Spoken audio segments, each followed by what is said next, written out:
Joseph Franklin Rutherford அமைப்புசார் மாற்றங்கள் மற்றும் போதனை மாற்றங்கள். ரதர்ஃபோர்ட் யெகோவாவின் சாட்சிகளின் அமைப்பை முழுமையாக மாற்றினார். அவர் உறுப்பினர்கள் அனைவரும் வீடு வீடாகச் சென்று மத இலக்கியங்களை பகிரும் பணியை கட்டாயமாக செய்ய வேண்டும் என வலியுறுத்தினார்.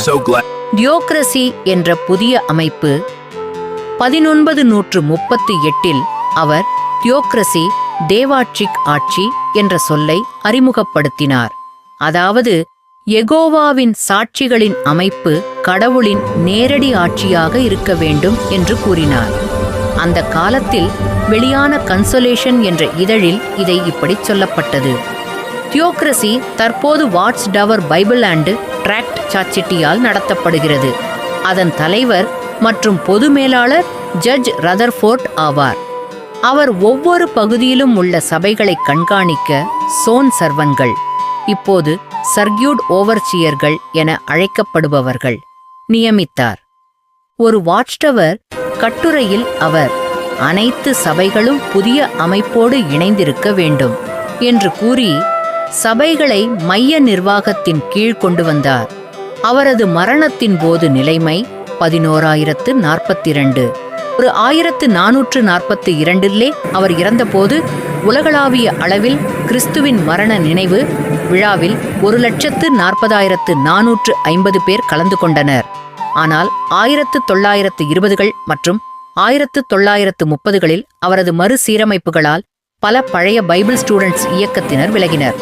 1925 நினைவு விழாவில் 90, 1434 பேர் இருந்தனர். 1928 அது 17,380 ஆக குறைந்தது.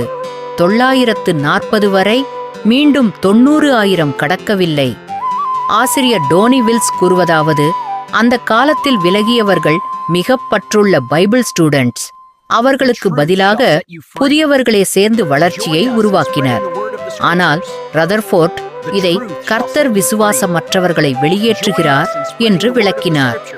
1942 ஆண்டு யெகோவாவின் சாட்சிகளின் இயர்புக்கில் ரதர்ஃபோர்ட் எழுதியது. இந்த ஆண்டின் சாதனைகள் தியோக்ராட்டிக் சாட்சிப்பணி பூமியில் முடிவடைவதை காட்டுகின்றன. போதனை மாற்றங்கள், டாக்ட்ரினல் சேஞ்சஸ். 1917 ஜூலை மாதத்தில் ரதர்ஃபோர்ட் த ஃபினிஷ்ட் மிஸ்ட்ரி என்ற புஸ்தகத்தை ரசலின் the studies in the scriptures தொடரின் 7வது தொகுப்பு என வெளியிட்டார். புஸ்தகம் பிஷர் மற்றும் வுட்வொர்த் ஆகியோரால் எழுதப்பட்டிருந்தாலும் அது ரசலின் மறைவுக்கு பிந்தைய கடைசி நூல் என விளம்பரப்படுத்தப்பட்டது. ஆனால் அதில் ரசல் முன்பே கற்றுக் கொடுத்த போதனைகளுக்கு மாறான கருத்துக்கள் இடம்பெற்றிருந்தன. அவற்றில் சில கிறிஸ்தவ உலகையும் அதன் ஆசாரியர்களையும் கடவுள் தீர்ப்புக்கு உட்படுத்துவதாக கூறல், சில தீர்க்கதரிசனங்களுக்கு புதிய தேதிகள் நிர்ணயித்தல், இரட்சிப்பு சால்வேஷன் வாட்ச் டவர் அமைப்பில் உறுப்பினராக இருப்பதற்கே சார்ந்தது என கூறல், புஸ்தகத்தில் உள்ள விளக்கங்களை அல்லது வாட்ச் டவர் இதழில் வெளியான போதனைகளை நிராகரித்தவர்களை தூரப்படுத்தவும் கடுமையாக கண்டிக்கவும் உத்தரவு. யோசப் பிராங்க்லின் ரதர்போர்ட் முக்கிய போதனை மாற்றங்கள் 1128 முதல் 19 வரை. பெரிய பிரமிட் பற்றிய போதனை மறுப்பு 1128. சார்ல்ஸ் டெஸ் ரஸ்ஸல் காலத்தில் பைபிள் ஸ்டூடெண்ட்ஸ் எனப்படும் குழுவினர் எகிப்தின் பெரிய பிரமிட் தேவனுடைய வழிநடத்தலின்படி கட்டப்பட்டது என்றும் அது ஒரு தீர்க்கதரிசன சின்னம் என்றும் நம்பினர். ஆனால் 1928 ஆண்டு ரதர்போர்ட் இதை முற்றிலும் மறுத்து கூறினார். பெரிய பிரமிட் சாத்தானின் வழிநடத்தலின்படி கட்டப்பட்டது, கடைசி நாட்களில் தேவனுடைய ஜனங்களை ஏமாற்றும் நோக்கத்தோடு. இந்த அறிவிப்பு பல பழைய பைபிள் ஸ்டூடெண்ட்களை அமைப்பை விட்டு பிரிவதற்கு காரணமானது. வெளிப்படுத்தல் புஸ்தகத்தின் புதிய விளக்கம் 1130. ரதர்போர்ட் வெளிப்படுத்தல் புஸ்தகத்தை முற்றிலும் புதிய வகையில் விளக்கியார். அவர் கூறியதாவது, வெளிப்படுத்தலில் கூறப்பட்ட பல சின்னங்களும் காட்சிகளும் 1918க்கு பிறகு நடந்த நிகழ்வுகளை குறிக்கின்றன. குறிப்பாக 1922 முதல் 1928 வரை நடந்த வாட்ஸ் டவர் மாநாடுகளை. இது 2 விஷயங்களை முற்றிலும் நிராகரித்தது. அவர் முன்பே கற்றுக் கொடுத்த சில கருத்துக்களை, மேலும் ரஸ்ஸல் வழங்கிய பழைய தீர்க்கதரிசன விளக்கங்களை. பெரிய கூட்டம் பற்றிய புதிய போதனை 1135. 1935ஆம் ஆண்டு வாஷிங்டன் டிசி மாநாட்டில் ரதர்போர்ட் வெளிப்படுத்தல் 7. 9 சொல்லப்பட்ட பெரிய கூட்டம் பற்றிய ரஸ்ஸலின் போதனையை மறுத்தார். ரஸ்ஸல் போதித்தது பெரிய கூட்டம் என்பது பரலோகத்தில் வாழும் 2ஆம் வகை ஆவிக்குரிய கிறிஸ்தவர்கள் என்று. ஆனால் ரதர்போர்ட் கூறியது வெளிப்படுத்தல் 7. 9 உள்ள பெரிய கூட்டம் மத்தேயு 25 உள்ள ஆடுகள், 2ஆம் ராஜாக்கள் 10 உள்ள யோனாதாப். இவையெல்லாம் ஆர்மகெதோனுக்கு முன் யெகோவாவின் சாட்சிகளாக மாறினால் நித்தியமாக பூமியில் வாழ அனுமதிக்கப்படக்கூடிய மக்களை குறிக்கின்றன. அதாவது பூமியில் நித்திய வாழ்வு பெறுவதற்கு யெகோவாவின் சாட்சிகளாக ஆக வேண்டும் என்று அவர் கற்றுக் கொடுத்தார். தேசிய கொடியை வணங்க மறுப்பு 1935 முதல் 1943 வரை. 1935 அமெரிக்காவில் பள்ளி மாணவர்கள் தேசிய கொடியை வணங்குவது கட்டாயம் எனும் சட்டத்திற்கு ரதர்போர்ட் எதிர்ப்பு தெரிவித்தார். 1936ஆம் ஆண்டு வாட்ஸ் டவர் ஆண்டு நூலில் அவர் எழுதியது, கொடியை வணங்கும் மட்கப்பட்ட யெகோவாவின் சாட்சிகள் தங்களது தேவனுடன் செய்த உடன்படிக்கையை மீறுகிறார்கள். அதனால் அவர்கள் மரணத்திற்குரியவர்கள். இதன் விளைவாக 440ஆம் ஆண்டுக்குள் 43 மாநிலங்களில் பல குழந்தைகள் பள்ளியில் இருந்து வெளியேற்றப்பட்டனர். வாட்ஸ் டவர் அமைப்பு இதற்கெதிராக நீதிமன்ற வழக்குகளை தொடங்கியது. ரதர்போர்ட் தானே மைனஸ்வில் ஸ்கூல் டிஸ்ட்ரிக்ட் வி கொபிட்டிஸ் வழக்கில் முன்னிலை வகித்தார். ஆனால் தோல்வியடைந்தார். அதன் பிறகு அமெரிக்காவின் பல மாநிலங்களில் யெகோவாவின் சாட்சிகள் மீது கூட்டக் கொலைகள் மற்றும் தாக்குதல்கள் அதிகரித்தன. ஆனால் 1943 வெஸ்ட் வர்ஜீனியா வி பார்னெட் வழக்கில் உச்ச நீதிமன்றம் முந்தைய தீர்ப்பை ரத்து செய்து கொடியை வணங்குவது மத சுதந்திரத்திற்கு எதிரானது என்று தீர்மானித்தது.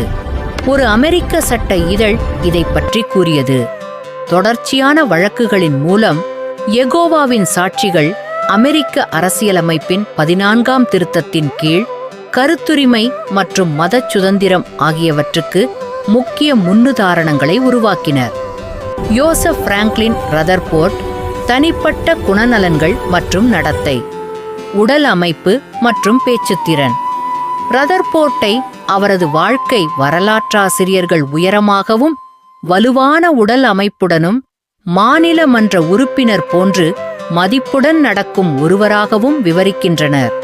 அவருக்கு சத்தமாகவும் வலிமையான குரலும் இருந்தது. இதுவே அவரை சிறந்த பேச்சாளராக ஆக்கியது.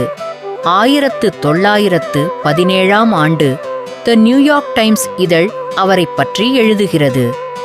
அவர் ஒரு நயமான வலிமையான பேச்சாளர் என்று புகழ் பெற்றவர். ரஸ்ஸலுடன் ஒப்பீடு. வாட்ஸ் டவர் சமூகத்தின் நூல்கள் கூறுகின்றன. ரதர்போர்ட்டின் தன்மையும் முன்னாள் தலைவர் சார்ல்ஸ் டெஸ் ரஸ்ஸலின் தன்மையும் மிகவும் மாறுபட்டவை. ஒரு வாட்ஸ் டவர் வரலாற்று நூலில் குறிப்பிடப்படுகிறது. ரஸ்ஸல் கனிவான, அன்பான, நயமானவர். ஆனால் ரதர்போர்ட் தனது நண்பர்களிடம் அன்பும் பெருந்தன்மையும் காட்டினாலும் அவர் நேர்மையான மற்றும் கடுமையான குணம் கொண்டவர்.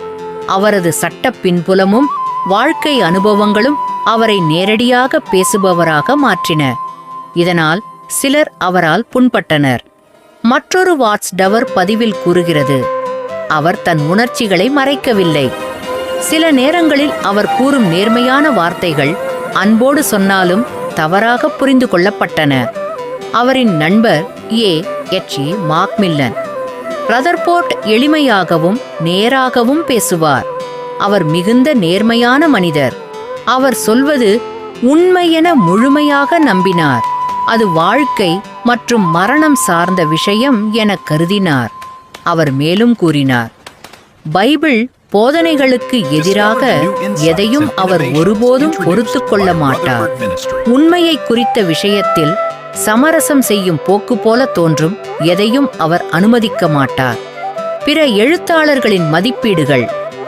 எழுத்தாளர் டோனி வில்ஸ் கூறுகிறார், ரதர்ஃபோர்ட் பிச்சைக்காரர்களுக்கும் ஒடுக்கப்பட்டவர்களுக்கும் இரக்கம் காட்டினார், ஆனால் பணக்காரர்களையும் ஒடுக்குபவர்களையும் வெறுத்தார்.